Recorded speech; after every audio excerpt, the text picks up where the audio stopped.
Hello, my name is Sarah Burkhart, and I serve as the Executive Director of the Alumni Association at Marquette. And I want to welcome all of you today, including alumni, parents, students, faculty, staff, and friends on behalf of the Alumni Association. We're so glad you could join us today for our Beyond Marquette webinar, Business Continuity Plandemic.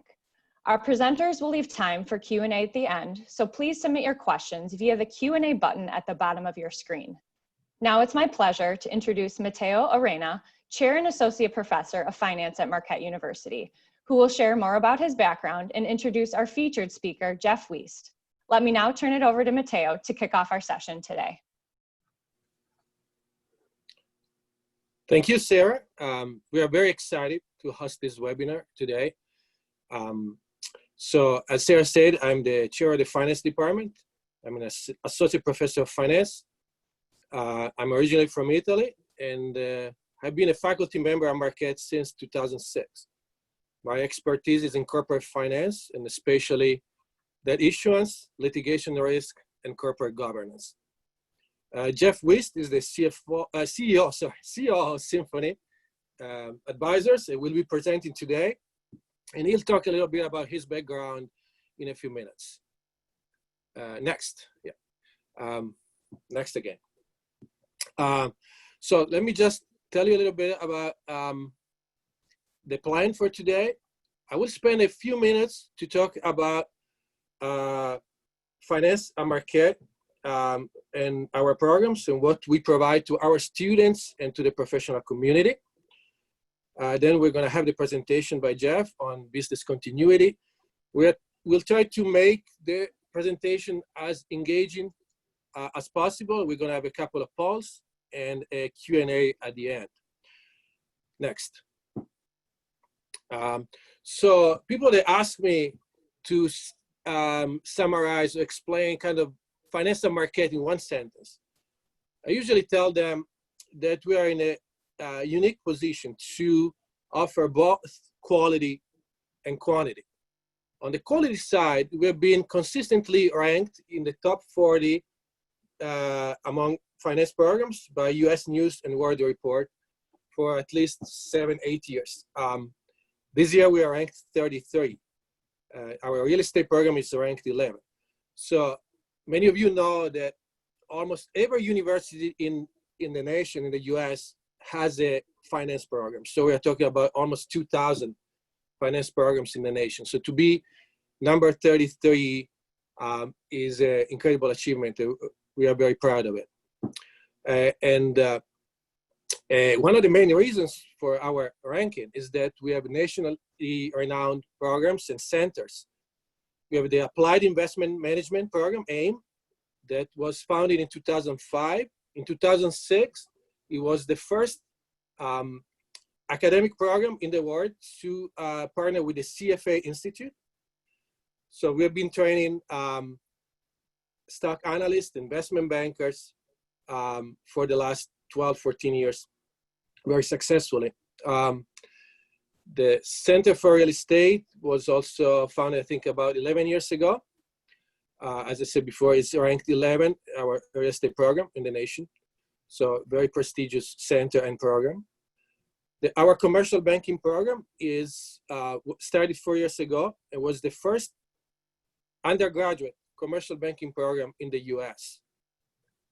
As of today, there are only 2 programs, ours, and the other one is at Purdue University. And finally, we also have a Finance in New York program. We have students spending the summer in New York City doing an internship in finance and taking a culture class. For obvious reasons, we are not having one this summer, but we are hoping to restart next year. Next. On the quality side, our undergraduate program is the largest major in the College of Business and the 3rd largest in the university. We graduate between 130 and 160 students every year. And 90% of those students actually place in the job market in the 6 months after graduation. And actually it's a great achievement considering the size of the class. And when we look at students coming out of our specialized programs like AIM and commercial banking and even real estate, the placement is 100%. Our faculty has received many university and college teaching and research awards.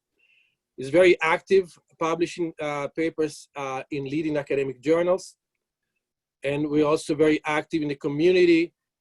We are members of nonprofit and for-profit boards.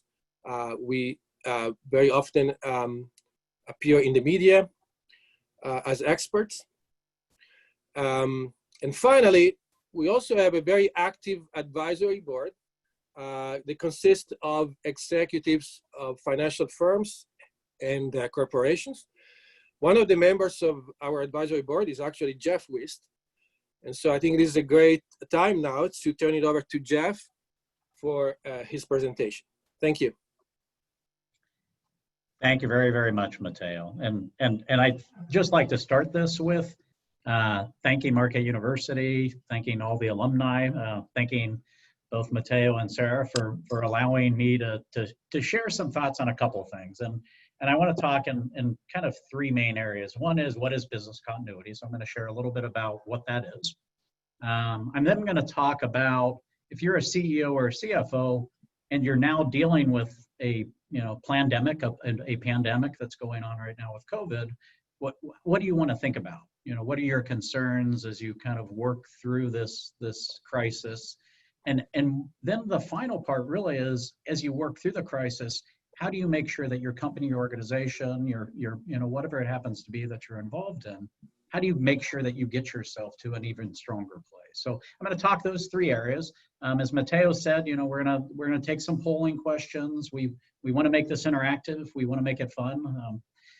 I do quite a few of these webinars, and it's kind of very strange to be talking to a computer. So the more questions you give me, the more fun and interesting we can make this. So. Let me just tell you a little bit about myself. And so my life journey, it started at Marquette. I graduated, and Matteo, thank you. I was one of the people that did get a job right out of my undergrad from Marquette. And I graduated with degrees in finance, economics, and history out of the business school, and started at Procter & Gamble almost as soon as I graduated. Came back to Cincinnati, was where I grew up. And so I took a number of US-based assignments with Procter & Gamble. It was a promote from within company, spent 25 years there actually, but started in the US business and really kind of learned about, not only, finance from a university standpoint, but, what does a corporate look at from a finance standpoint? So I spent about 6 or 7 years in the US business, and I was actually in the St. Louis plant with Procter & Gamble, and my boss was like, hey, there's a job opportunity in the middle of nowhere, Russia, anybody interested? And so within minutes, I should have known there was an issue. They had me on a plane to Moscow. I'd never left the US borders, never had a passport, never had a visa. And I landed in, not even in Moscow, I actually was working in a city called Novomoskovsk in the Tula Oblast, and spent a decade in Eastern Europe, 2.5 years in Russia. I then went from Russia to Kazakhstan and was based for 2.5 years in Almaty, Kazakhstan, and then spent 5 years in Ukraine as the CFO of that business, country CFO and plant role. And after spending a decade as an expat abroad with Procter & Gamble, they sent me back home.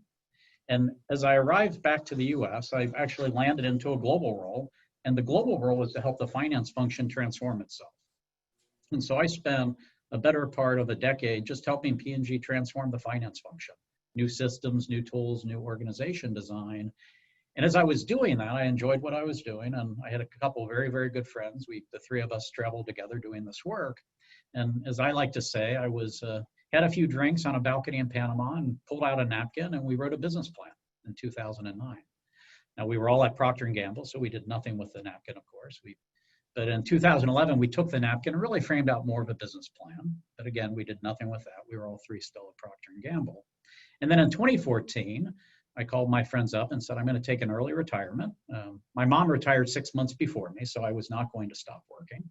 And so I said, I could go interview with a big company, one of the big consulting firms, or, should we pull out the napkin and do something with it? So we did. And in October of 14, we started SynFiny Advisors, which is a global consulting firm. And we started it very small. We started it, just a couple of people sitting in Cincinnati. Today we have offices around the globe in Dubai, in Singapore, in Moscow, and Panama. Cincinnati is our global headquarters and our regional headquarters. And we have about 200 people doing this work around the globe, and it's traditional management consulting. So we do a lot of what the Big Four do, the D&Ts, the KPMGs, Ernst & Young, et cetera. But we do it from a, been there, done that, very experienced base. And so after this, kind of journey of, living abroad and now, starting my own company, as I looked at this, COVID pandemic that's going on, one of the things we spent a lot of time with is helping companies think through and prepare themselves for business continuity plans. And so business continuity plan, if, for those of you who may not be familiar, really it's a plan just to make sure that in the situation like COVID or a financial crisis, or it could be, any type of crisis, that your company's ready to first prevent it. You do a lot of mitigation planning so that, I don't have a crisis because I prepared for it. Obviously, something like COVID is not something that any of us could have prevented, at least from a company standpoint. But then once you get into that situation, into that crisis, how do you manage it? What do you do to manage it? What do you do to ensure that as you're going through the crisis, your organization, your company, whatever it happens to be, works through it in a successful way, in a way that your organization knows what's going on, in a way that your company and your clients and your suppliers know what's going on. And then finally, the final piece of any good business continuity plan is, okay, then how do I recover back?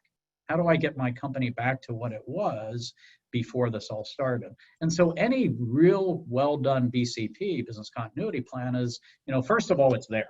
A lot of times, and with some of our clients, many of our clients, they've documented a business continuity plan. They've, prepared to prevent it. Now they're working through the management and, eventually, kind of recover and get back to either the prior state or the new state. But a lot of times these business continuity plans just kind of get pushed aside.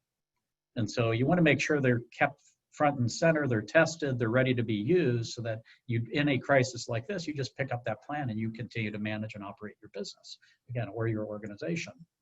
But the other thing that's good about them, as you go through these crises, they create opportunities. They create times and opportunities for you to step back and relook at your business model, to relook at your business plans, to relook at your strategy, and really prepare yourself that, hey, I can't prevent it. It's already occurred. We're in COVID. There's nothing any of us can do to prevent it. Now we can do is manage through it. But as we manage through it, we can relook at the way we're, organized, our organizations, the processes we use, the systems and tools we use. I'm going to talk a bit about that at the end of new opportunities, especially when it comes to the solutions and technologies that are being used. And the final part is this then becomes a great opportunity to transform your business, to transform your university, your organization that you happen to be part of, because it takes a moment of, hey, now I'm going to change and look at as I recover. And we'll talk a bit about this new normal and, kind of what the brave new world looks like post-COVID. And these crises, they don't have to be a pandemic like what's going on today. There's the financial crisis of 2008 that we all lived through, a catastrophic time for many companies, especially in the banking sector. And, as you look at that crisis, what was it? It was obviously an international banking crisis. It was a housing market, a U.S. housing bubble that occurred, significant decline in consumer net worth. But there were many companies and many institutions that weathered it, not only, got through it and thrived through it, they actually got better as a result of it. Now you talk a couple examples of that. Obviously now we have the Chinese-U.S. trade war. As you look at business continuity from that standpoint, what are you doing to protect your supply chain? China's an important part of most companies' supply chains. There's a lot of freight that comes between the U.S. and China. And so what are you doing in order to make sure that you're prepared for that type of supply chain disruption? Or if you then just look at a company basis, what happened to Chipotle and the E. coli outbreaks and other crises that it went through over the past decade. And as you look at, an example like, Chipotle, in 2015 is when that all started. Their profits fell in 2015 by 82%. Their stock fell by 30%.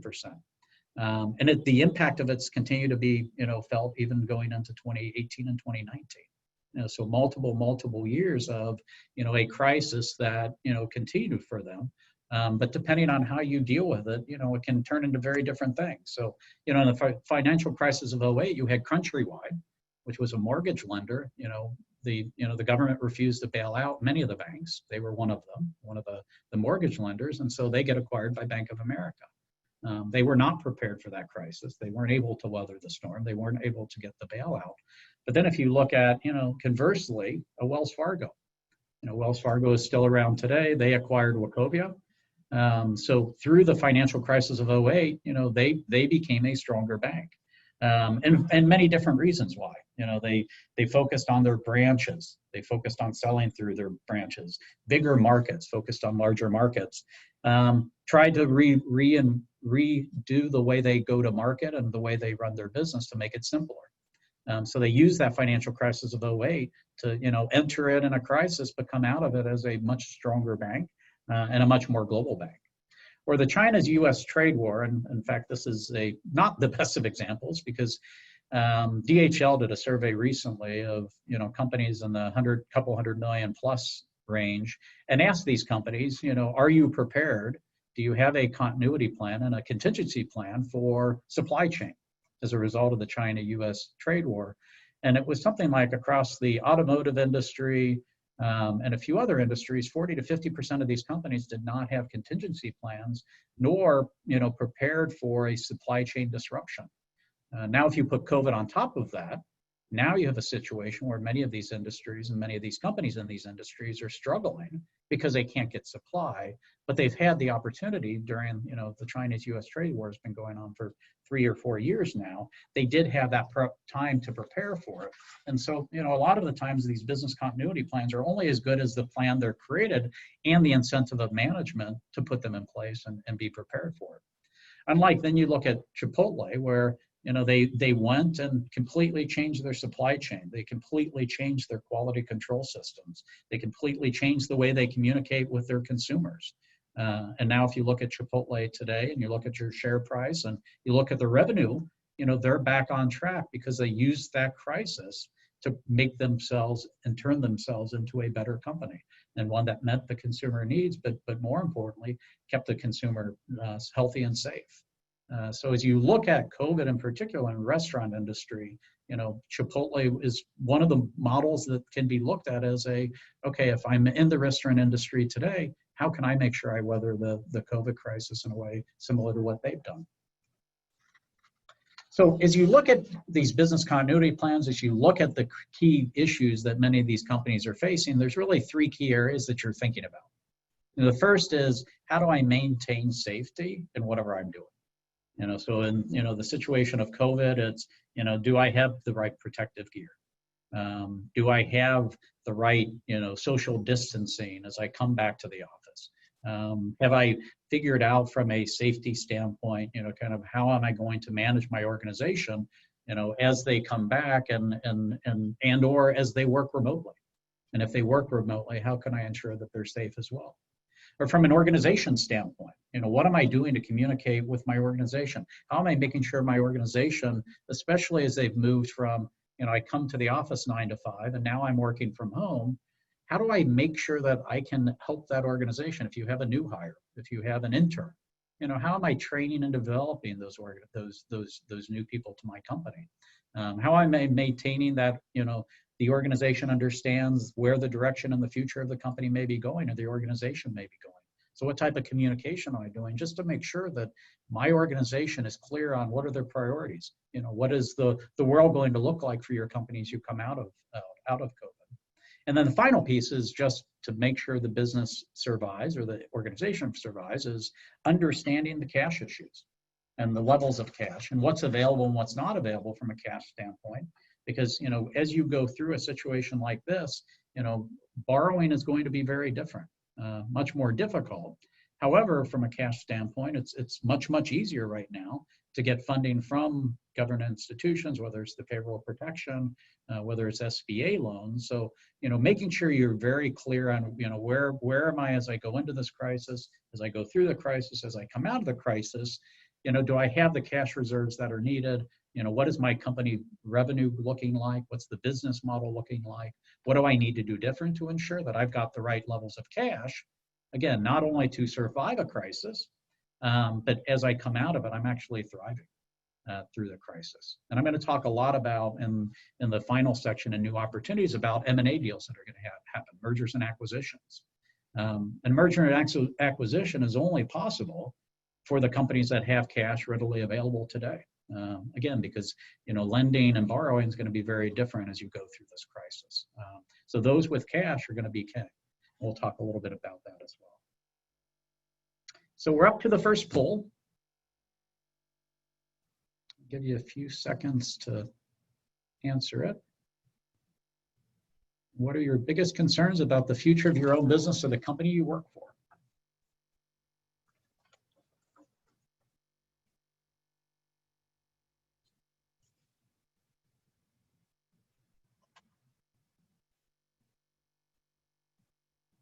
You want to share the results? Are we ready yet?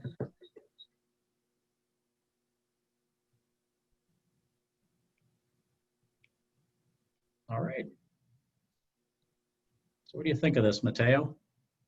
Looks like it's growing and getting back lost revenue to financial survival. The lost revenue seems like the biggest concern. So, Jeff, so my question would be as a follow-up to this poll result. So how would you advise clients that lost significant revenue during this time, how to make it up and reemerge successfully after this? Mm-hmm. So I think there's a couple things. The very first thing you need to do is go reach out to your consumer, reach out to your client, reach out to your customer to understand what is the changing behavior, the changing dynamic that they are going to want as they come out of COVID. And again, hopefully there's not a wave 2, there very well could be, but getting very close to your consumer, your customer, your client to understand what are they going through and what are the needs of the future going to look like, in preparing yourself, your revenue, and your business development, and your selling organization to be prepared to tap into what that new behavior is going to look like. So I think that's a critical part, and not expecting, hey, I'm just going to come back to where I was as I come out of this crisis, because it's not going to be the same for many industries. Some industries may be, but not for a lot of them. So getting very, very close to what your consumer and your client, behavior is going to look like is critical. The other thing is be creative. What are ancillary businesses that I can go and tap into and either create it organically. So I'm going to go launch a new product, a new brand, and something that is similar to what I do today. Or, one of the key reasons M&A is going to be a big part of, the post-COVID world is there's a lot of very weak companies out there that aren't well financed, that may not have had the right strategy, that are going to be available to be purchased at a much better price than pre-COVID. And so, having the cash to then say, hey, I may not be able to rebuild entirely what I had before from a revenue-based standpoint, but there's acquisition opportunities to help me inorganically grow my business. And so, one, understand your current consumer and how they're going to change and how you can better meet their needs. But then the second is, what can I do from a, going out and possibly doing a deal. And to be honest, for SynFiny, we're doing both of those things from a SynFiny, our consulting business standpoint. But those are the types of conversations I'm having with our clients day in and day out. Thank you. All right. So what are CEOs thinking about? And this is a little bit dated survey, dated going back to April 7th. So I'm sure there's, if I went and did this similar survey today, it may change a bit. Sorry, we bounced ahead somehow. And but interestingly, if you look, you ask the CEOs what are their biggest concerns. I don't know why it keeps doing this. It's not the types of things that I would have expected. You know, you would think a CEO, you're going into a crisis like this, they're going to be thinking, do I have enough cash to survive this crisis? Do I have the, you know, my top line, is it going to be, you know, how do I get my revenue back? But it's really not. It's all about people. You know, is my organization, you know, am I protecting them from a health and well-being standpoint? You know, how do I manage a remote workforce? And what does that look like? You know, am I clear to the organization about the jobs and the continuity of the work they have? And then just that entire mental health and uncertainty as you kind of go through a crisis like this. But, you know, that health of the employee is so critical to any organization, you know, starting the crisis, but more importantly, leaving the crisis, is making sure your organization is a big part of it. So, you know, as you look at, you know, what a CEO is thinking, you know, it's organization, organization, organization. Now, interestingly, in this same survey that was taken, there was another question that asked the CEOs how concerned they are, extremely concerned, a little bit concerned, not concerned at all of COVID.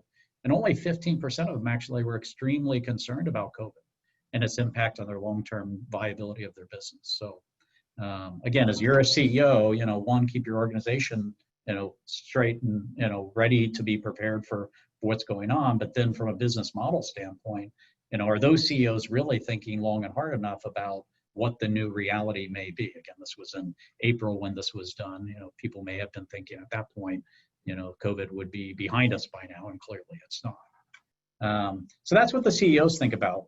If you then say, okay, what does a CFO think about? It's cash. You know, through a crisis like this, cash is critical. You know, because what happened with COVID is, you know, it did a couple things. One is it immediately lowers sales. So if you look at almost any industry, top line revenue has been significantly reduced. In a lot of situations, the cost base has actually gone up and or doesn't go down significantly enough in order to offset the revenue reductions. And then you also have the impact of devalued currency. So you have almost all the worst things happen at the same moment. And so what is it, you know, some of the best things to do then from a cash standpoint? So, you know, companies are putting on hold their stock repurchasing programs to conserve cash, or companies are tapping into their bank lines of credit. Again, they may not need the cash at that moment, but they want to have it readily available. Or countries and states, you see that right now going in, they're tapping into their sovereign funds or their rainy day funds. And it may not be because they need the cash today, but they want to have it available if it's needed. And then consumers are significantly slowing down on spending of any non-essentials. And so you see all that being played out. Now, Patrick Armstrong talks a little bit more about, you know, COVID and, you know, the impact of cash as king. So why don't we take a quick look at this video.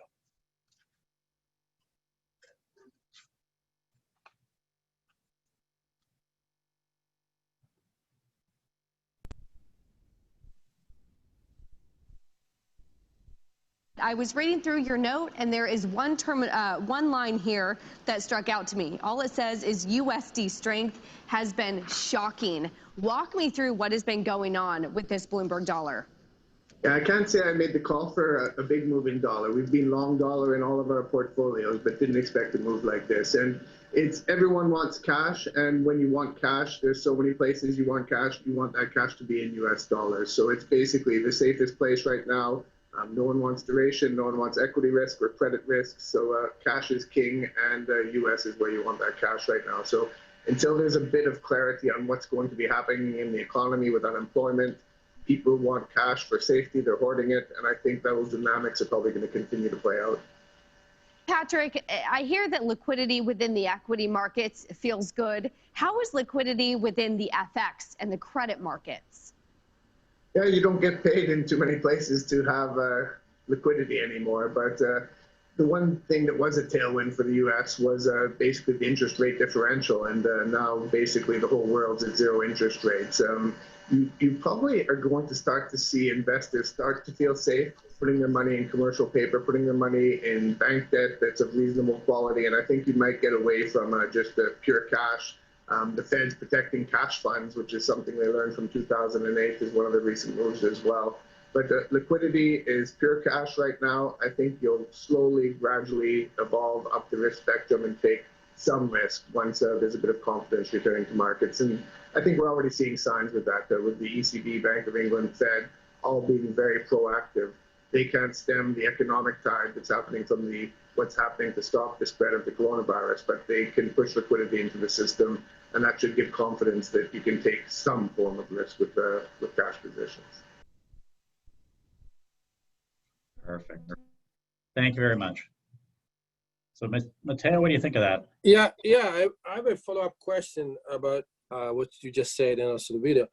So you say cash is king. That's clear. The message is clear there. But what do you think are the best funding opportunities for those companies that might not have the sufficient cash reserves? So.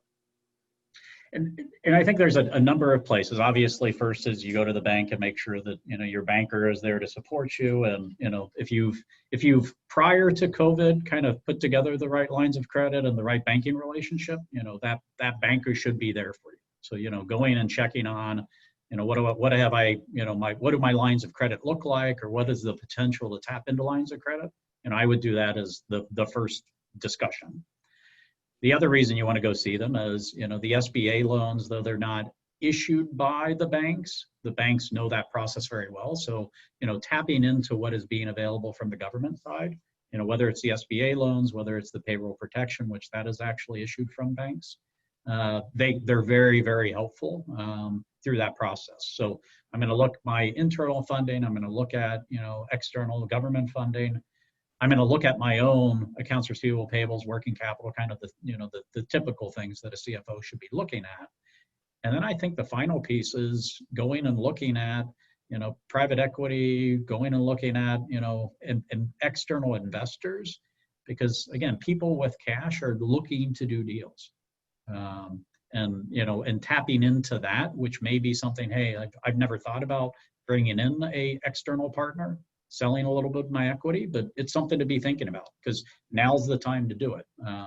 And I think for the people who get out there quickly, and as long as you're not, you're borderline bankruptcy, in which case, people are going to get deals right now for those companies that are bankrupt. But if you're just on the margin, it's not a bad time to go and entertain those type of conversations.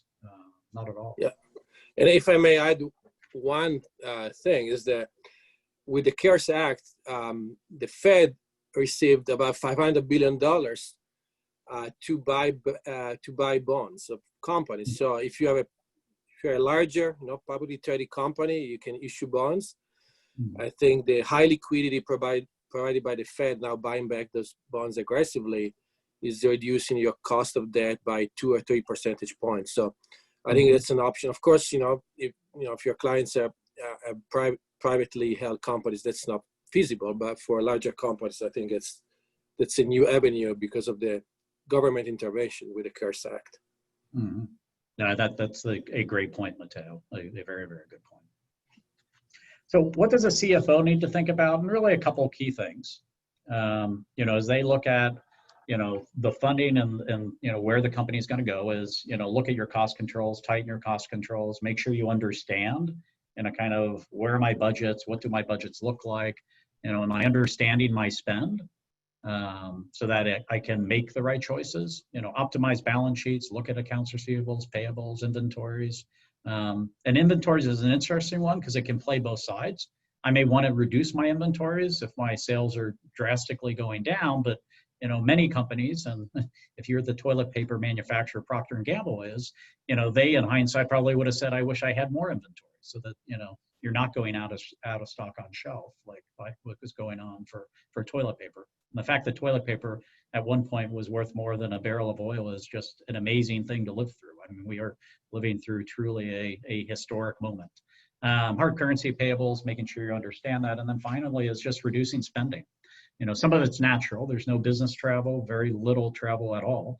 But you can go and renegotiate your office leases. You can go and renegotiate your insurance spending.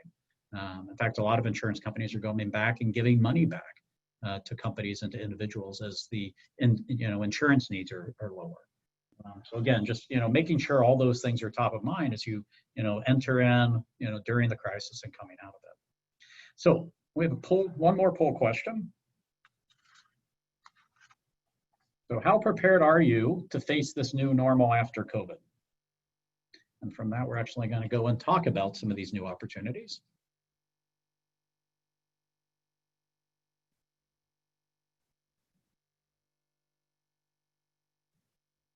All right. Survey says, that's pretty good. So what do you think of that, Matteo? Yeah, sorry, I was muted. Yeah, so somewhat prepared. So it's probably it's a little different. If we probably asked this question 1 month or 2 months ago, probably the answer would have been a little different. Mm-hmm. So I have a follow-up question. So what kind of changes in the demand and supply sides of business do you anticipate that companies should be prepared on to, quickly adapt to the post-pandemic environment? Mm-hmm. I think as you look at the demand side, I would go back to, going and really understanding what your consumer, client, or customer is looking for. And what are they, what is their new behavior going to be like, and be, kind of from a, how do I meet that need in the future? And it's going to be a different need. And so getting very, very close on the demand side to what that consumer is looking for is critical, I think, from the demand side. And then on the supply side, and it's good to see people are feeling somewhat prepared, because you should have already done this, is then go back and relook at your entire supply chain and look at where am I getting, the supplies I need, the raw and packing materials, whatever it happens to be for whatever you're doing, that and from an organization standpoint, that I'm prepared for whatever that new demand is going to look like. And rethink my supply chain overall. The supply chain of pre-COVID and post-COVID is going to be a very different supply chain. Multiple suppliers where I may just have in the past just used one. Multiple regions supplying goods where I may just have picked a region and supplied the world from it. A lot of, as you look at a lot of the pharma, that has occurred in the pharma industry. And so re-looking at that supply chain, I think is critical. And, the somewhat prepared is good, because, now's the time to be doing that, before it kind of is upon you. Yeah, thank you. All right, so now we're going to get into the final piece, and I think of all of this, the most exciting piece, which is what are these new opportunities? So, it's not going to be business as usual after COVID. It's going to change, and it depends on the industry. It depends on the part of the world even. And so, there's a number of places where I think there's going to be new opportunities. Now, it's also going to be a, significant impact of what the world looks like. So commercial real estate is, I think, a great place to start. The pandemic literally is the perfect storm to make what was a already bad situation, even worse. And so commercial real estate was already going through, retailers are going bankrupt, and for very good reasons. If you look at retail space per capita in the US, there's about 24 square foot of retail space per capita in the US. If you look at the 17 most developed economies around the globe, the average number of square foot per capita for retail is about four square foot per capita. So the US has almost 6 to 7 times more retail space than any other economy. And so that area was well overdeveloped for many, many, many, many years. And so commercial real estate, as malls are closing, as retailers going bankrupt, was already facing a bad situation. And COVID just makes it even worse, because now not only do you have these retailers going bankrupt, now you have companies that are going to rethink their global footprint and their office footprint, because they don't need the same space anymore. And so if I'm in that commercial real estate space and I want to look at, okay, that's a bad situation, and it is a really bad situation, there are opportunities. How can I look at it and say, how can I diversify my sources of revenue? How can I find other tenants to take the space of what these retailers used to take? What are the digital strategies that I can leverage to use so that I can, tap into something, that I may not have been able to tap into before? This remote workplace, I don't think people are going to want to sit at home all the time. They also don't want to go to their offices in the little cubicles either. So is there a renewed use of malls that can turn into, hey, I'm going to use this as almost a COVID-proof WeWork type experience. But digital data and digital tools are going to be critical in order to enable that. And then this tenant experiences. How do I make the tenants I have even happier? And so again, I think there's going to be a lot of commercial real estate opportunities, again, for the people that have cash and for those who are ready to step into something that will continue to have pain until some of this, some of these retailers in particular complete their bankruptcies. Or other opportunities, technology, work from home. Zoom in December of 19 had 10 million users. Today it's 300 million. So in a 5-month time frame. Teams is now Microsoft's fastest growing product. And so these remote work technologies are just booming right now. And the world had already started moving down a path of, cloud computing, no longer doing on-site computing. And so the world had already started down a path of, these communication tools and collaboration tools were already becoming popular. Now they're becoming more popular and more used. And so, if you're looking for new opportunities in the technology space, anybody who's enabling that work from home, remote working is going to be something that, you want to take a look at. Or in touchless pay. Nobody wants to deal with cash anymore. And so one of the world's largest, actually, financial institutions, the highest valued fintech company in the world is actually Ant. It's at about $150 billion market cap. This is a little bit dated. Has about 1 billion users. And Ant Financial Services uses AI and data and actually to run the business. And so they do consumer lending, money market funds, wealth management, health management. They do a lot of transactional work, and they do it all remotely. So there's very few workers in operating organizations, no employees giving financial advice or authorizing consumer medical expense. It's all done online and it's all done touchless. And so those companies that have tapped into that touchless cash, touchless transactions from a financial standpoint are going to be the winners. One of my local restaurants, the Taste of Belgium, just put up the sign recently that they're cashless. They're not going to have cash anymore. And they're really focused on Apple Pay, Google Pay, Samsung Pay, et cetera. Or other opportunities in retail. Target just acquired a company, Deliv, which is the last mile delivery service company. And they actually bought it on the cheap because Deliv through the crisis was losing its funding. And so Target was able to come in and pick that company up on the cheap. So as you think about these mergers and acquisitions, it's, some of it's going to be these big companies gobbling up these smaller ones, but it's also going to be some of these smaller ones are going to be looking to do deals as they don't want to get, bought out and merge with some of these larger retailers. With cloud computing, Microsoft just went and signed a definitive agreement to acquire a firm. If you look in that space, you see a lot of acquisition, a lot of deal going on right now in the technology industry. As these larger players, the Microsofts, the Googles, et cetera, all want to kind of make sure that they're the consolidation point as you look at this remote work and as you look at these cloud computing technologies. And then the final piece is just restaurants. All of us, have been blessed, I think, in the U.S. and around the world over the past 2 decades. The restaurant space and the restaurant industry has become an amazing place for people to go to. And in fact, just a decade ago, for the very first time, restaurants actually outsold grocery for the first time ever. That's now actually reversed in the past 2 months. But if you look at and this is a McKinsey study, the revenue changes as a result of COVID is drastic and dramatic. If there's no virus reoccurrence, which there's going to be, I'm almost certain there's going to be another phase, declines of 15 to 25% in revenue year-on-year growth. And if there is a reoccurrence of COVID, it's going to be even, more dramatic, 25 to 35%.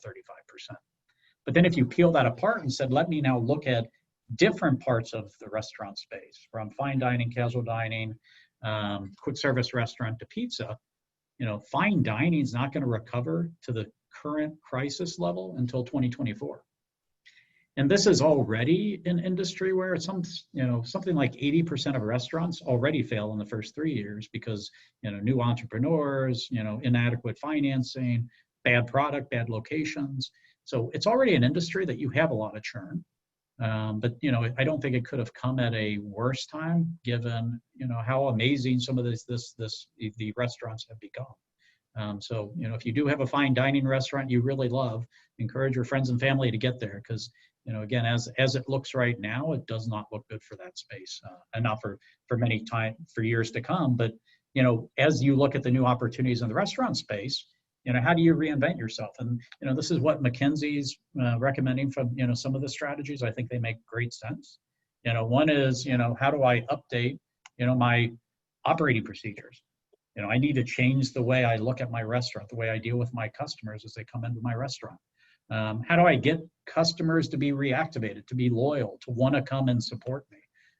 You see a lot of people that are they love their local restaurants, so they're coming in and being encouraged by the owners or the people who are trying to encourage them to come in. Change your menu. Look at your menu and say, what do I want to do different? How can I meet a different changing consumer need? And then finally, the delivery and takeout business is going to be huge for all of these restaurants, fine dining included. One of the local steakhouses in Cincinnati now has this amazing takeaway, Jeff Ruby's, that it's pre-packaged. There's directions on how to make it, how to cook it, and consumers love it. So again, rethinking how you get food into the people's hands, and then more importantly, how do I rethink the entire restaurant design, because it's going to be different. I've gone to a couple restaurants recently. I don't know, what others have done, and they want you out of the seat as quickly as possible in the fine dining restaurants, because they have to. When you have 75% less tables, then you need people to eat faster. And so, how do you rethink the design to enable that and not frustrate your consumers? So, and Q&A. Yeah. So we have 4 very interesting questions. Let's start with Joe, because Joe is a young alum. He was an AIM student, and I think he works for Wendy's, actually, a restaurant, company now is in Ohio. So it's connection with Marquette, but also with you. I think he got his master's at Xavier. So he's asking, could you be too liquid, right? Okay, cash is important. What if we have too much cash? And, we have, most companies have to fight 2 wars, right? One is to survive on, when there's a shock like COVID, but the other one is you have to compete with other companies and competitors effectively. Mm-hmm. So what do you think, Jeff? I think for the companies that are blessed with too much cash, and that's a good problem to have, or a business model that hasn't been as impacted by COVID, so you're still generating cash flow, and it's positive cash flow, I think it's in 2 directions. One is, let me look internally into the things that I want to invest in for local supply chain. Let's use that as an example. I'm going to relook at my supply chain. Most choices, and as you relook at your supply chain, is I'm going to have to go build new manufacturing facilities outside of, and let's use China as the example today, because it supplies so much of produced goods. So I'm going to have to use some of my cash to build new manufacturing facilities, use some of my cash to change my inventory levels, maybe write some stuff off around the world, change that supply chain. So using some of your cash to invest internal or new systems, obviously with remote working, there's going to be new technologies that need to be implemented. So, having some of that cash that says, hey, I'm going to invest back into myself, because to be honest, a lot of your competitors aren't going to be in that same spot.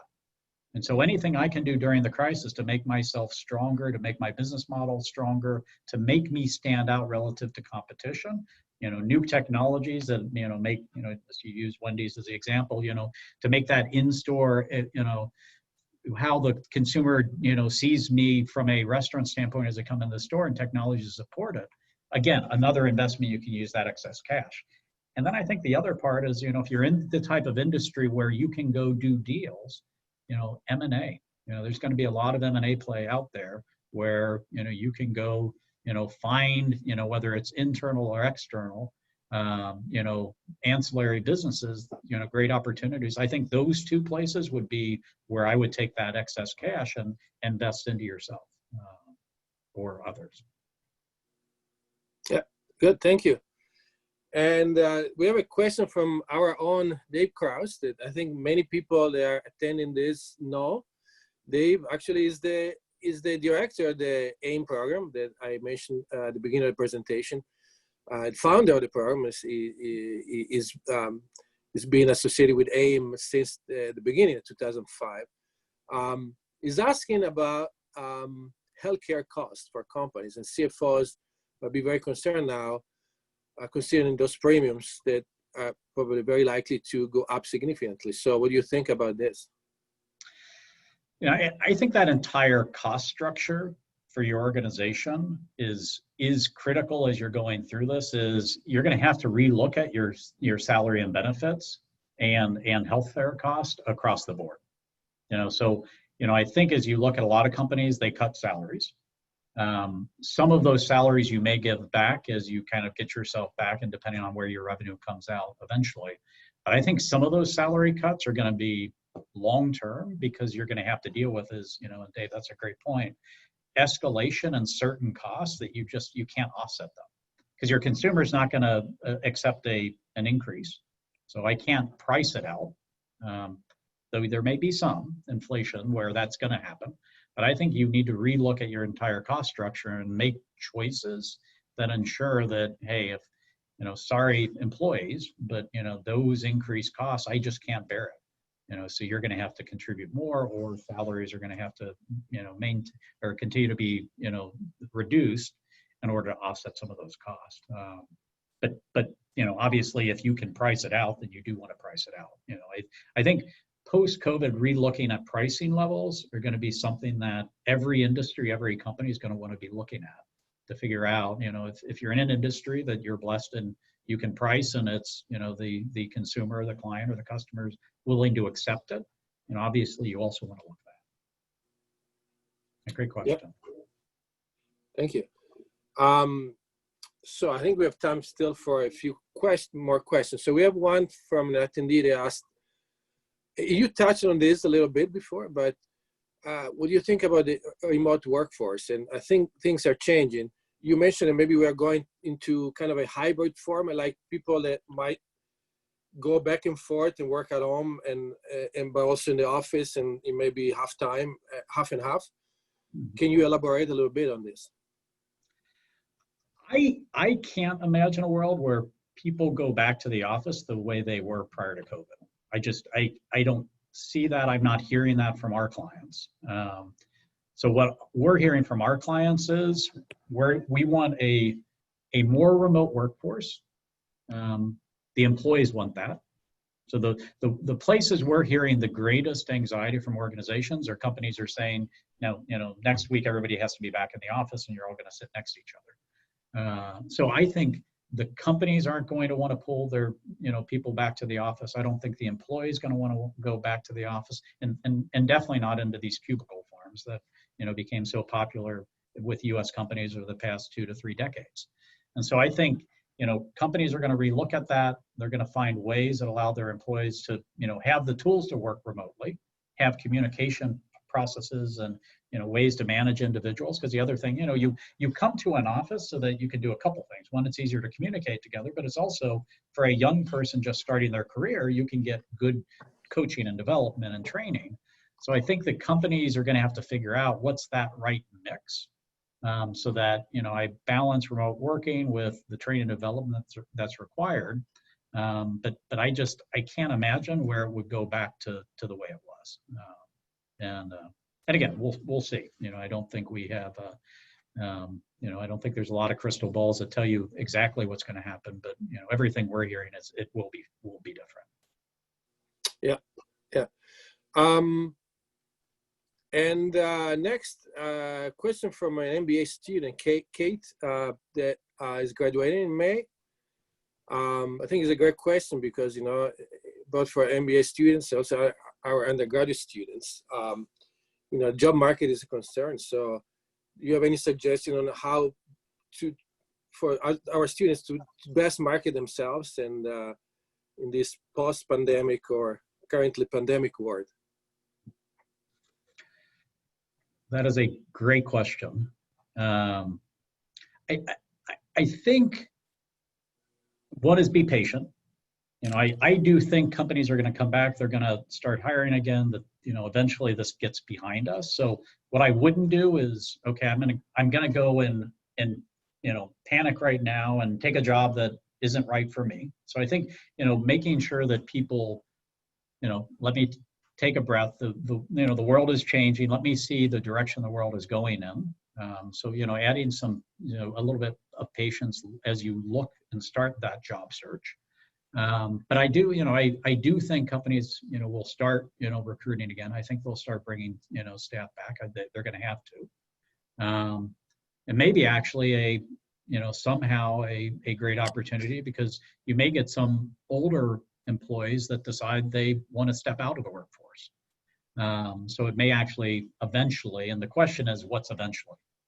How bad is the next COVID, in the fall and winter, and how bad that's going to be as it reoccurs, and most certainly seems like it will reoccur, everything that I'm reading and hearing.